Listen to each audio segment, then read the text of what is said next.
سامعین کرام، زند جمعہ، نسیم ماں اور بہنوں، عزیز بچوں، تمام قسم کی تعریفات، بڑائی و بزرگی، کبریائی، حمد و ثنا اس وحدہ لا شریک خالق کائنات کے لیے ہے، جس کے لیے تخلیق کائنات کا چپا چپا ہے اور مالک ارض و سماوات کا ذرہ ذرہ ہے، جس نے ہمیں اس دار فانی کے اندر پیدا کیا اور پیدا کرنے کے ساتھ ساتھ ہمیں یوں ہی لاچار بھٹکتا ہوا بے بس لا علم نہیں چھوڑا، بلکہ ہمارے رشد و ہدایت کے لیے دنیا کے اندر ایک ضعیف روایت سے معلوم ہوتی ہے کہ 1,24,000 انبیاء کرام کو مبعوث فرمایا، اور تمام انبیاء علیہ السلام مبعوثیت کا یہی مقصد تھا، وہ اللہ رب العالمین کی وحدانیت کو لوگوں کو سمجھائے کہ اللہ رب العالمین ایک ہے۔ تمام انبیاء کرام پر میں درود و سلام کی پہاڑیں نچھاور کرتا ہوں، ڈالیوں کو نچھاور کرتا ہوں، خصوصاً ہمارے آخری نبی، تاجدار نبی جناب محمد عربی صلی اللہ علیہ وسلم پر، جن کی انتھک محنتوں اور قد و قابضوں کا یہ ثمرہ ہے کہ آج ہم اپنے آپ کو مسلم کہہ پاتے ہیں۔ قبل اس کے کہ میں اپنے موضوع کی وضاحت کروں، میں اللہ رب العالمین سے دعا کرتا ہوں، اے بار الہ، جو کچھ میں کہوں سب سے پہلے اس پر مجھے عمل کرنے کی، اس کے بعد آپ تمام حضرات کو اس پر عمل کرنے کی توفیق عطا فرمائیں۔ دوستو، شعبان کا مہینہ اپنی رحمتوں اور انعامات کو لے کر کے، سمیٹ کر کے ختم ہونے کو، اور دوسری جانب رمضان کا مہینہ گناہوں اور عصیات اور برائیوں کے افق پہاڑ، ایک اونچے پہاڑ کے پیچھے سے رمضان کا مہینہ اپنی رحمتوں اور انعامات لے کر کے نمودار ہو رہا ہے، اور اللہ رب العالمین اس مہینے کے اندر اپنی رحمتوں کی بارش کو برسائے گا۔ بہت سارے لوگ ایسے ہوں گے جو اس بارش سے اپنے آپ کو دھلیں گے اور اپنے بدن کی تمام گناہوں کو صاف کریں گے، اور بہت سے ایسے ہوں گے جو محروم رہ جائیں گے۔ آپ کے سامنے میں نے قرآن مقدس کی ایک آیت پیش کی ہے، یا ایھا الذین آمنوا کتب علیکم الصیام کما کتب علی الذین من قبلکم لعلکم تتقون۔ لوگوں، میں نے تم پر روزے کو فرض کیا جیسے کہ پہلے کے انبیاء کے جو ماننے والے تھے ان کے اوپر فرض کیا گیا تھا، اسی طرح سے تمہارے اوپر بھی فرض کیا گیا۔ یہ روزہ جو ہے یہ آج سے نہیں ہے، روزے کی شروعات حضرت آدم علیہ السلام کے بعد جو تیسرا بادشاہ ہوا تھا، جمہور الثالث، تیسرا بادشاہ، اس کے زمانے سے روزہ شروع ہوا ہے، اور اس کی شروعات کچھ یوں ہوئی کہ جب اس کے قوم میں قحط سالی کا مہینہ پڑا، قحط سالی پڑ گئی، تو جو امیر طبقے کے لوگ تھے، ان کے پاس جو دولتیں تھیں، ان لوگوں سے کہا، اس بادشاہ نے، تیمور الثالث نے کہا کہ ایک سمے کا کھانا کھائیے، ایک وقت کا کھانا کھائیے اور دوسرے وقت کا کھانا بچا کر کے رکھیے، جو غریب اور مسکین لوگ ہیں ان میں تقسیم کر دیا جائے۔ حضرت آدم علیہ السلام کے بعد تیسرا بادشاہ جو ہوا تیمور الثالث، دنیا کی جب شروعات ہوئی، اس کے بعد جب تیسرا بادشاہ ہوا تیمور الثالث، تیسرا بادشاہ، اس کے زمانے سے یہ شروع ہوا ہے روزہ رمضان۔ تمام انبیاء کرام کے امتیوں پر یہ روزہ فرض تھا، اور آج ہمارے اوپر بھی یہ فرض ہے۔ کیوں؟ لعلکم تتقون۔ اور اس زمانے میں اللہ رب العالمین کو ان کی جو یہ عادت تھی، وہ بادشاہ نے جب کہا کہ ایک ٹائم کا، ایک سمے کا کھانا کھائیے اور ایک سمے کا کھانا غریبوں میں تقسیم کر دیجئے، تو جب اللہ رب العالمین نے یہ دیکھا اللہ رب العالمین نے یہ عمل ان لوگوں کی, تو اللہ رب العالمین نے تمام امتیوں پر یہ فرض کر دیا کہ سب لوگ روزے کو رکھیں. ہر امتی پر روزے کو تب وہیں سے فرض کر دیا گیا. روزے کا مطلب کیا ہوتا ہے؟ صوم. عرب میں صوم کہتے ہیں رک جانے کو. لغوی تعریف اس کی ہے کہ رک جانے کو صوم کہتے ہیں, کسی بھی چیز سے رک جانا. عرب کہتے ہیں ہوا جب چلتی ہے, ہوا کے جھونکے جب چلتے ہیں, اس کو جب وہ رک جاتی ہے تو اس پر کیا کہتے ہیں؟ فسام الریح. ہوا رک گئی.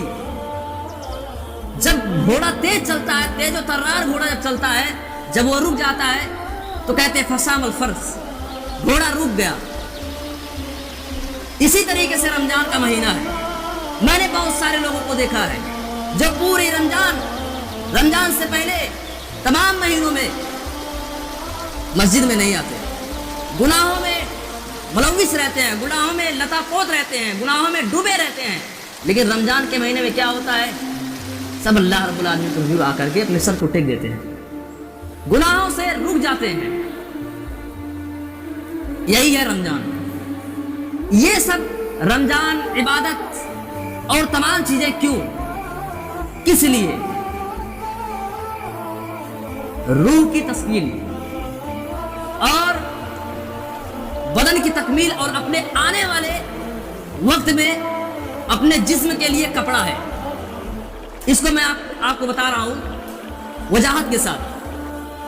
روح جو ہوتا ہے, انسان جب مرتا ہے تو اس کی روح نہیں مرتی, اس کا جسم مرتا ہے. قرآن کے اندر ہے خلق, خلق, اخلاق, 3 الفاظ. ان تینوں الفاظوں پر اگر انسان غور کر لیتا ہے تو اس کی زندگی بدل سکتی ہے. خلق, خلق, اخلاق. خلق جو ہے یہ انسان کا ایک لباس ہے. انسان جب مرتا ہے تو اس کی روح نہیں مرتی, اس کی روح اللہ رب العالمین کے پاس چلی جاتی ہے. انسان کا جسم ڈیڈ ہوتا ہے, انسان کا جسم مرتا ہے. یہ روح کی لباس ہے. جسم جو ہے روح کی لباس ہے, اور روح انسان کے جسم میں چلتا پھرتا زندگی کا کارواں ہے. روح جو ہے اللہ رب العالمین کے پاس چلی جاتی ہے اور جسم انسان کا دنیا کے اندر ختم ہو جاتا ہے. تو یہ جسم پہلا جسم ہے, پہلا کپڑا ہے. روح کا پہلا کپڑا ہمارے جسم ہے. اللہ رب العالمین نے پہلے روح کو بنایا, روح کے بعد پھر جسم کو بنایا. تو جسم جو ہمارا ہے یہ روح کا کپڑا ہے. پہلا کپڑا ہماری دنیا کے اندر اللہ رب العالمین نے ہمیں دیا, کسی بھی طریقے کا اللہ رب العالمین دیا. جب ہمارے چہرے کو اللہ رب العالمین بنا رہا تھا, ہمارے جسم کو جب ماں کے پیٹ کے اندر بنا رہا, تو اللہ رب العالمین نے پوچھا تھا ہم سے کہ کس طرح سے تمہیں بنایا جائے؟ نہیں, اللہ رب العالمین نے اپنے منشا کے مطابق, اپنے مرضی کے مطابق ہمارے جسم کو بنایا. یہ اللہ رب العالمین کی دی ہوئی بدن ہے. روح پر جو ایک لباس چڑھی ہوئی ہے جسم کی, یہ اللہ رب العالمین کی بنائی ہوئی ہے. اللہ رب العالمین اپنے منشا کے مطابق بنا رہا ہے. دوسری کپڑا, دوسرا لباس روح کا, دوسرا لباس قیامت کے دن ملے گا. اور اسی لباس کی تیاری میں ہم دنیا کے اندر لگے ہوئے ہیں, اور اسی لباس کی تیاری کے لیے اللہ رب العالمین نے ہمیں دنیا کے اندر بھیجا. آنے والے وقت میں قیامت کے دن تمہیں کیسا کپڑا چاہیے, اپنے روح کے لیے کیسا جسم چاہیے تمہیں. میں کپڑے سے تشبیہ دے رہا ہوں کیونکہ یہ بدل دیا, روح جو ہے بدل لے گی. پہلی یہ جسم ہے, پھر دوبارہ اور جسم ملے گا, وہ کپڑا ہوگا ہمارے روح کا. اسی لیے میں اس کو کپڑے سے تشبیہ دے رہا ہوں, کپڑا کہہ رہا ہوں. جس طرح سے کپڑا ہم بدلتے ہیں اسی طریقے سے روح ہمارے جسم کو بدل لے گی. یہ جسم ختم ہو جائے گا قیامت کے دن. تو جس طریقے سے ہم دنیا کے اندر عمل کریں گے, اللہ رب العالمین کو راضی کریں گے, قیامت کے دن اللہ رب العالمین اسی طریقے کا جو ہے ہمیں کپڑا دے گا. رمضان, روزہ جو ہوتا ہے, روزہ کا مطلب ہوتا ہے ڈھال, رک جانا. حدیث کے اندر آتا ہے ان الصوم جنۃ یستجن بها العبد من النار. روزہ ڈھال ہے. جنگوں میں جب لڑتے تھے صحابہ کرام, یا اور کوئی آج کل کے زمانے میں جب لڑتے ہیں, تو وہ کیا کرتے ہیں, ڈھال ہوتا ہے, گولی کوئی مارتا ہے تو اسی سے روک لیتے ہیں, اسی کو ڈھال کہتے ہیں. جہنم سے بچنے کا چیز کیا ہے, ڈھال ہے روزہ. اور گناہوں سے بچنے کا چیز ہے یہ ڈھال.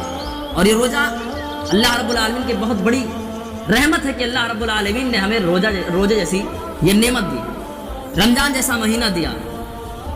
یوں تو پورے سال ہم ادھر ادھر گھومتے رہتے ہیں, پھرتے رہتے ہیں, کہیں بھی جاتے ہیں, تمام طرح کی لغزشوں اور گناہوں میں ملوث رہتے ہیں. تو اللہ رب العالمین ٹریننگ کے طور پر یہ رمضان اللہ رب العالمین نے ہمارے درمیان میں رکھ دیا.